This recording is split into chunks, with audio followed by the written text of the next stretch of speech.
చేసుకోన్నారని చెప్పినటువంటి నేను శిలాఫలకం చూస్తేనే అర్థమవుతుంది. అది ముందుగా ఇక్కడికి వచ్చేసినటువంటి మీడియా మిత్రులందరికీ కూడా ప్రత్యేకమైనటువంటి ధన్యవాదాలు తెలియజేసుకుంటున్నాం. ఈ తుగ్లక్ జగన్మోహన్ రెడ్డి పిచ్చోడు, వీళ్ళు ఈరోజు దేవుడు అని చెప్పి పొగడుకుంటున్నటువంటి ఒక వ్యక్తి, ఆ పిచ్చోడు ఎయిర్ బస్ కాదు, ఎర్ర బస్సే లేనటువంటి ఈ పరిస్థితుల్లో ఎయిర్పోర్ట్ దేనికని మాట్లాడినటువంటి మనిషి గురించి ప్రధానమంత్రి వర్యులు 16,000 మందికి పైగా ఒక గిన్నిస్ బుక్ రికార్డు నెలకొల్పినటువంటి దింసా డాన్స్ వేసి అక్కడ ఉండేటువంటి గిరిజన బాలికలు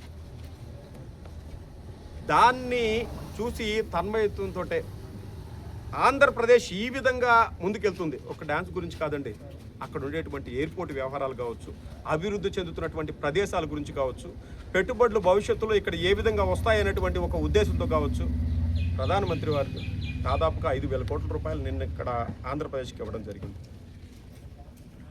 ఒక పక్క శరవేగంగా అమరావతి పనులు పూర్తవుతున్నాయి.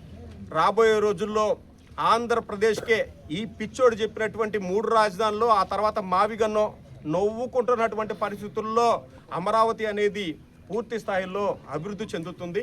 ఆంధ్రప్రదేశ్కి ప్రపంచంలోనే ఒక ప్రత్యేకమైనటువంటి గుర్తింపు లభిస్తుందండి.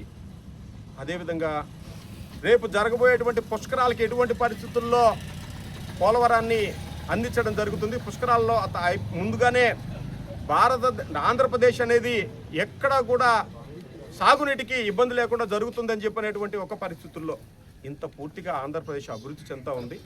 దీన్ని ఏదో ఒక రకంగా నాశనం చేయాలి, ఏదో ఒక రకంగా తప్పుదోవ పట్టించాలి, ప్రజలకి ఒక భయాందోళన కలిగించాలి, గొడవలు పెట్టుకోవాలి, రాష్ట్రాన్ని విచ్ఛిన్నం చేయాలనేటువంటి ఒక దురుద్దేశంతో ఈ దుర్మార్గపు వైఎస్ఆర్సీపీ పనిచేస్తుందని చెప్పనేటువంటి సుస్పష్టంగా అందరూ తెలుసుకోవాలని చెప్పని ఈ సందర్భంగా తెలియజేస్తూ ఉన్నాం.